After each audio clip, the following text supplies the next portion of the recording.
Assalamualaikum, saya Melia Amana dengan NIM 859946208. Pada kesempatan kali ini, saya akan menjelaskan tentang Understanding ADHD pada mata kuliah penanganan anak berkebutuhan khusus di Universitas Terbuka. Apa itu ADHD? ADHD atau Attention Deficit Hyperactive Disorder adalah kondisi pada anak yang membuat mereka sulit untuk fokus, sering bergerak tanpa henti, dan bertindak spontan tanpa dipikir dahulu. Anak dengan ADHD bukan nakal, tetapi otaknya bekerja lebih cepat sehingga mereka kesulitan mengatur perhatian, gerakan tubuh, dan tindakan. Kemudian, apa saja gejala yang dialami oleh anak ADHD? Yang pertama, inattention atau kurangnya perhatian. Mudah terdistraksi atau hilang fokus. Sulit menyelesaikan tugas sampai selesai, sering lupa membawa barang, tidak mendengarkan saat diajak bicara, dan kesulitan mengikuti instruksi panjang. Kemudian ada hyperactive. Jadi mereka tidak bisa duduk diam. Dan sering bergerak, berlari atau gelisah, banyak berbicara dan tidak bisa tenang saat bermain. Yang terakhir ada impulsif. Mereka suka menyela saat orang lain sedang berbicara, tidak sabar menunggu giliran, dan bertindak tanpa berpikir lebih dahulu. Selanjutnya, types of ADHD. Yang pertama, predominantly inattentive type.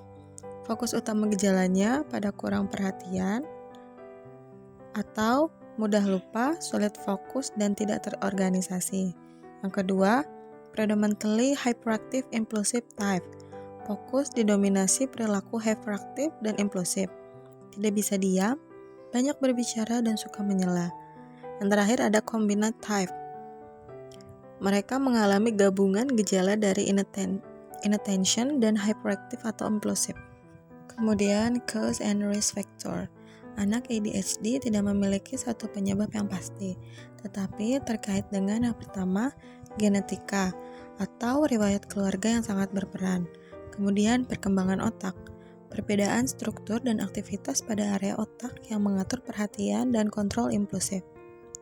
Kemudian ada ketidakseimbangan neurotransmitters atau dopamin dan norepinephrine. Dan faktor biologis sejak kehamilan seperti paparan racun, infeksi, dan komplikasi kelainan. Selanjutnya, faktor resiko ADHD.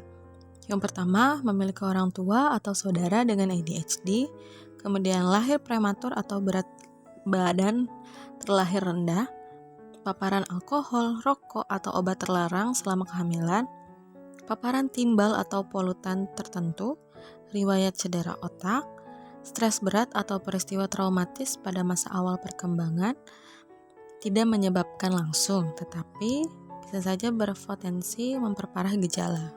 Selanjutnya, how ADHD affect daily life. ADHD dapat mempengaruhi kehidupan sehari-hari dengan membuat seseorang sulit fokus, mudah terdistraksi, sering lupa, dan sulit mengatur waktu. Dalam hubungan sosial, mereka dapat impulsif dan mudah menyela. Sementara secara emosional, lebih mudah frustasi dan gelisah. Selain itu, ADHD juga membuat rutinitas dan pengelolaan barang atau keuangan menjadi kurang teratur.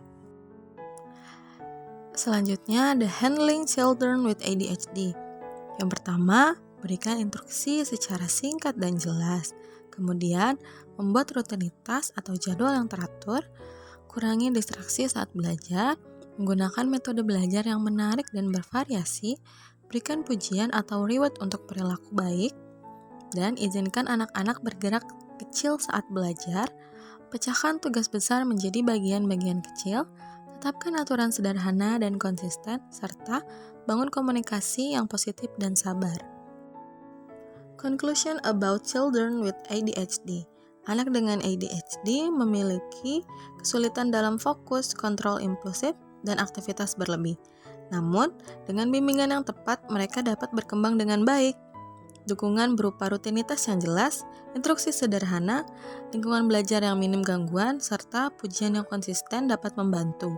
Dengan pemahaman dan pendekatan yang sesuai, anak ADHD dapat belajar beradaptasi dan mencapai potensinya.